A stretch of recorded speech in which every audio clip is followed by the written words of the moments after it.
79. Setelah Paman Kosasi melihat kartu lawan, mukanya juga sudah hijau.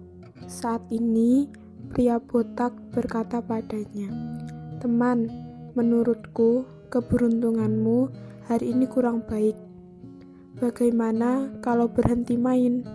Kamu lihat, masih ada banyak orang yang menunggu giliran." Paman Kosasi sudah emosi. Mana mungkin dia keluar begitu saja. Tidak, hari ini aku harus balik modal. Aku sudah menghabiskan semua uang pernikahan anakku. Kalau aku pulang begitu saja, maka aku pasti akan dimatikan oleh istriku. Kalian tunggu aku pergi tarik uang. Saat itu, Paman Kosasi dengan emosian berkata, "Hari ini aku pasti bisa balik modal." "Tidak mungkin, aku tidak percaya." Pria botak bersama dengan 3 orang lainnya bertukar pandangan. Pria botak itu berpura-pura seperti tidak berdaya dan berkata, "Baiklah, kita beristirahat sebentar. Kamu cepat, kita hanya menunggu setengah jam untukmu. Kalau kamu tidak balik, maka kita juga tidak menunggumu lagi." Paman Kosasi mendengar teman mainnya masih ingin menunggunya. Seketika dia pun sangat senang. Dengan cepat dia pergi mengambil uang. Setelah Paman Kosasi pergi, seseorang yang berdiri di samping dengan menunduk bertanya pada pria botak, "Bang, hari ini kita harus membuatnya meminjam berapa banyak?" Pria botak itu memandang anak bawahnya. Di dalam pandangannya bisa terlihat ekspresi ketakutan. Kemudian putung rokok yang berada di mulutnya juga hampir jatuh ke lantai.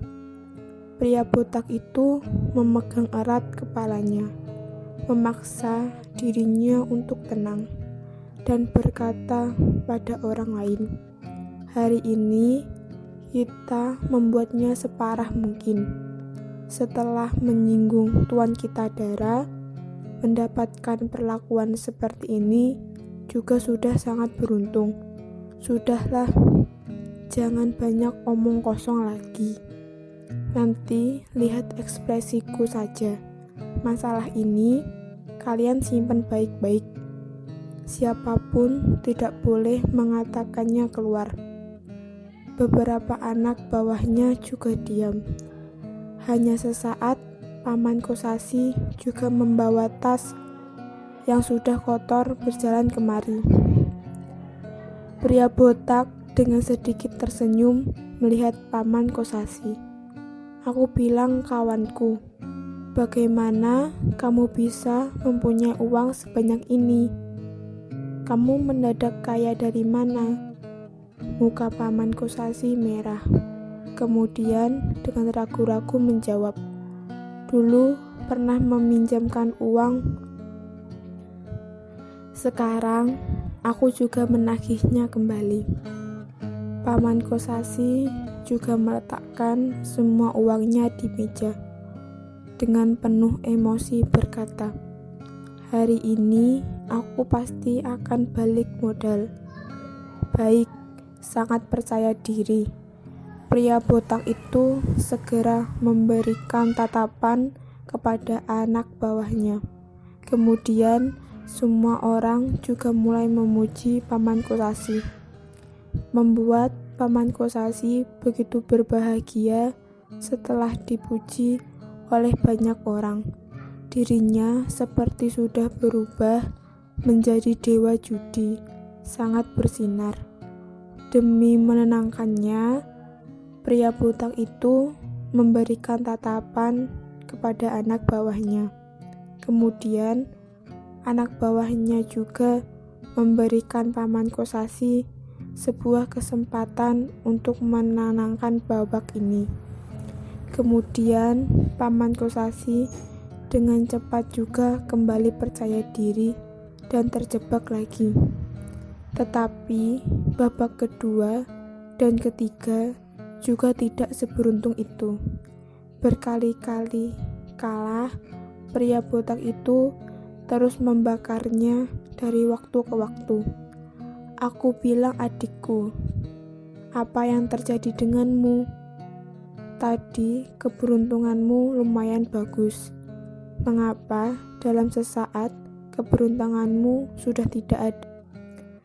Dahi Paman Kosasi juga perlahan-lahan mengeluarkan keringat. Dengan tidak percaya berkata, siapa yang tahu apa yang sedang terjadi? Mampuslah, aku tidak percaya. Aku mempertaruhkan semuanya. Pria botak itu melihat Paman Kosasi. Kemudian tanpa berbicara, membuang keluar kartunya. Semua orang juga mengikuti gerakannya. Dengan sesaat menang lagi.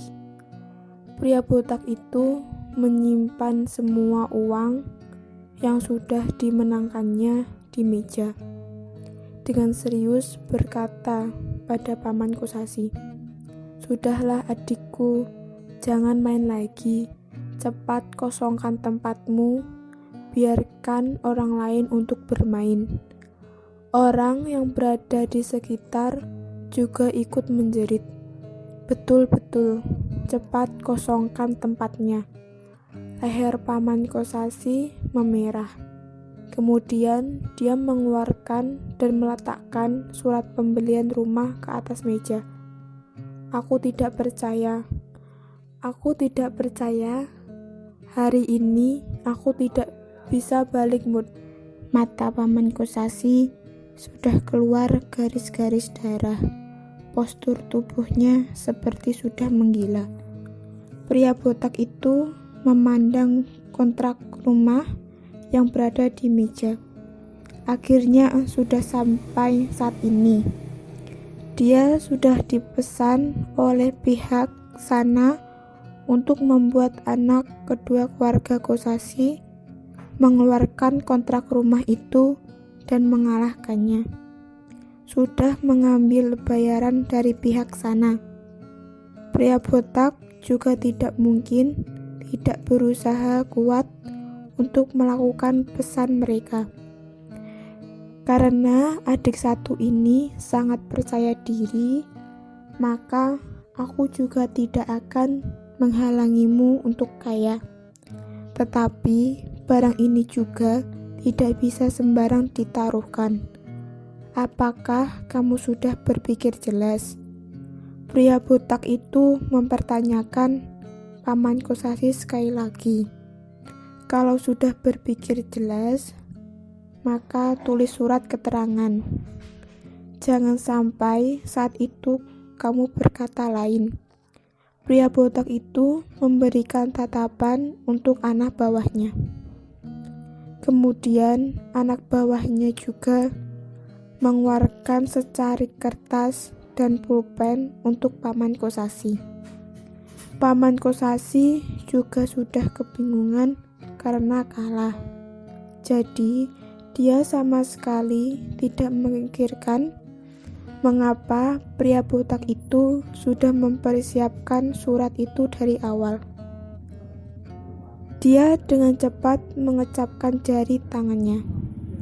Setelah mendapat surat keterangan itu, akhirnya pria botak itu juga sudah bisa tersenyum.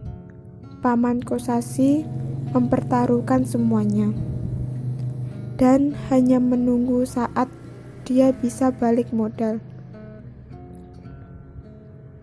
Tetapi jebakan yang sudah direncanakan dari awal, bagaimana dia bisa selamat dari itu? Sewaktu Paman Kosasi mengalahkan Maiseng, dia dengan cepat ingin merampas surat yang berada di meja dan lari dari hutangnya. Pria botak yang duduk di seberangnya itu juga dengan tenang berkata, adikku harus mengakui kekalahanmu. Rumah ini sudah dikalahkan olehmu. Tiba-tiba Paman Kosasi bersujud di depan pria butak. Aura kuat yang pernah digunakannya untuk menyiksa Dewi dan Isabel juga tidak tahu sudah pergi kemana. Abang, tolong aku. Hutangku pasti akan kubayar. Ini adalah rumah anakku. Aku tidak boleh kalah. Paman Kosasi tidak berhenti-henti untuk bersujud dan mengetuk kepala di depan pria butak. Oh, beli untuk anakmu. Pria butak itu dengan tenang berkata. Perlihatkan surat keterangan itu kepadanya. Di surat itu juga sudah tertulis jelas kalau kamu tidak ingin menjual rumahnya, maka anakmu juga harus bekerja untukku selama 10 tahun tanpa digaji. Paman Kosasi mengangkat kepalanya, kemudian melihat semua ucapan pria butak itu tertulis jelas di surat keterangannya. Paman Kosasi juga jelas apa pekerjaan pria butak. Jadi, setelah dia mendengarkan ucapan pria butak itu, seketika tubuhnya juga lemas. Bang, tidak boleh. Anakku masih kecil, tidak bisa melakukan hal itu. Paman Kosasi menangis deras memohon pria itu. Kemudian ingin maju untuk memeluk kaki pria butak. Tetapi gerakannya itu dihentikan oleh anak bawahnya pria butak. Kalau begitu, juga tidak bisa terserah kamu lagi. Dengan hubungan kita sebelumnya, aku juga sudah memperingatkanmu. Kamu yang begitu bersikeras, apa yang bisa kubuat? Pria butak itu dengan bangga berkata, aku dengar anakmu mempunyai wajah yang cantik. Mengantarnya ke tempat itu pasti bisa menghasilkan banyak uang. Muka Paman Kosasi menjadi semakin pucat. Seluruh tubuhnya juga sudah lemas. Walaupun dia mati, dia juga tidak bisa membiarkan anaknya untuk pergi ke tempat seperti itu. Anak kedua keluarga Kosasi bagaimana? Sudah berpikir jelas.